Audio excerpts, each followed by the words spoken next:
Kita ke sholat. Nah, sholat ini ada beberapa part yang harus saya sampaikan. Yang pertama, takbir itu pada saat takbiratul ihram itu harus beres dulu imamnya, baru makmum. Jadi jangan barengan. Kalau takbir intiqal itu boleh barengan. Ini dalam kitab Al-Adhkar An-Nawawi. Sekali lagi, intiqal itu perpindahan antara gerakan satu ke gerakan lain itu boleh barengan. Makanya kan ada gitu ya. Sami Allah, Allahu Akbar gitu. Tapi itu rentan. Hati-hati. Rentan mendahului. Ulang ukur oke gitu ya. Pas Allah barengan sama imamnya supaya bareng gitu. Ya alay juga gitu kan bareng gitu. Yang penting kita Allahu Akbar. Itu nggak apa-apa. Tapi kalau takbiratul ihram itu beres dulu hu akbar baru makmumnya. Allahu Akbar. Aya nu aki-aki nu ngadahuluan oke. Ada, saya pernah di sebelah saya malah gitu.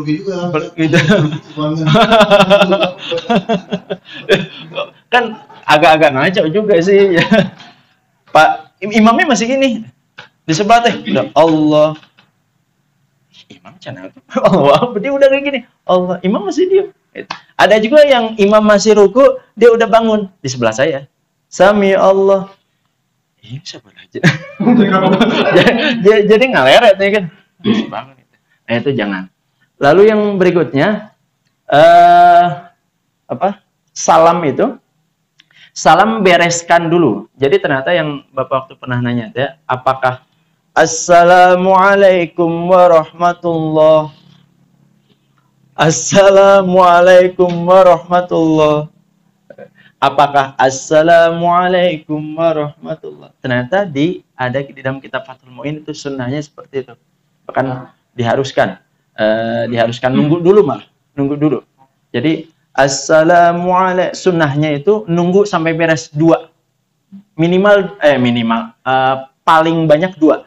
Paling enggak 1 salam. Paling enggak. Misal ini makmum. Assalamualaikum warahmatullah. Assalamualaikum warahmatullah. Ini baru ke kiri, kita ke kanan. Itu nggak apa-apa. Ya. Jadi tapi yang paling afdol itu beres 2 dulu baru kita. Assalamualaikum warahmatullah. Kita masih gini. Assalamualaikum warahmatullah baru kita. Assalamualaikum. Jadi bagusnya salam itu beres dulu.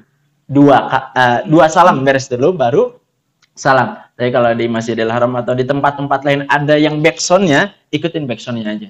Ya, assalamu ikutin aja apa-apa ya. Jadi itu tentang salam, tentang salamnya. Lalu ternyata di dalam sholat itu ada yang ketika tidak dilakukan itu harus diganti dengan sujud sahwi. Pertanyaannya, sudahkah kita tahu hal-hal yang kalau tidak dilakukan itu harus dengan sujud sahwi? Yang kita tahu cuma satu, apa? Kunut. Kurang rakaat. Ada lagi?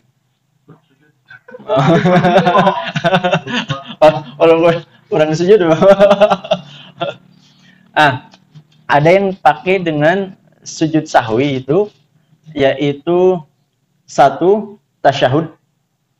Itu kalau tidak baca tasyahudnya, asyhadu alla ilaha illallah tasyahudnya. 2 duduk tasyahudnya, bacaan dan duduknya. 3 kunut, baik kunut subuh, kunut witir di Ramadan, ataupun kunut nazilah. Ya, kunut nazilah. Kemudian sholawat Nabi di tahiyat pertama. Sholawat Nabi di tahiyat pertama dan di kunut. Jadi sholawat Nabi itu adalah sesuatu yang penting di kunut. Jadi kalau misalnya kunut panjang tapi nggak sholawat, itu harus diganti. Kunutnya dibaca. Allahumma hdini fi man hadait. Pas bagian sholawat dia kagak. Tetap harus diganti sujud sahwi. Panjang tapi itu sholawat ujungnya. Nah, harus diganti dengan sujud sahwi. Nah, itu sholawat Nabi di tasyahud awal dan di kunut. Terus sholawat kepada keluarga Nabi di tahiyat akhir dan di kunut. Itu wa ala alihinya itulah. Gitu ya. Baik, itu yang perlu saya sampaikan karena sunnah ada yang mengatakan itu sunnah ab'ad gitu ya. Tapi whatever lah itu namanya apapun gitu ya. Dan sujud sahwi itu bukan pengganti sebenarnya. Bukan pengganti kunut, bukan. Penambal. Penambal kekurangan itu. Oke. Itu jadi ini pembicaraan tentang apa yang ketika misalnya ya, tidak dilakukan maka harus sujud sahwi gitu. Selain itu kalau tidak dilakukan batal.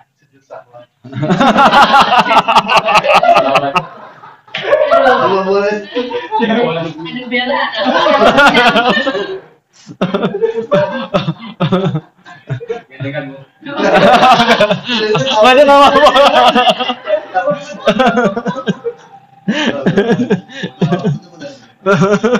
Ajaran mana? Nggak denger jawab tapi. Kita bikin jawab. Itu memang seru lah, dibuat seru aja. Kalau kata Gus Baha, orang yang ngaji itu udah banyak masalah. Jangan pada saat ngaji nambah masalah. Maksudnya nambah pusing gitu. Jadi ada hal-hal yang harus membuat kita tuh seger lah gitu ya. Baik, itu saja. Sambil itu kita bicara tipis-tipis ya. Tapi tadi kalau nyusul imam itu 15 sholatnya batal. Yang mana? Dalam gerakan. Gerakan. Sebenarnya dibilang batal gini aja, ambil tengah-tengah. Batal jemaahnya. Oh. Batal jamaahnya. Berarti secara tidak langsung dia mufarokoh. Berpisah dengan jamaah itu.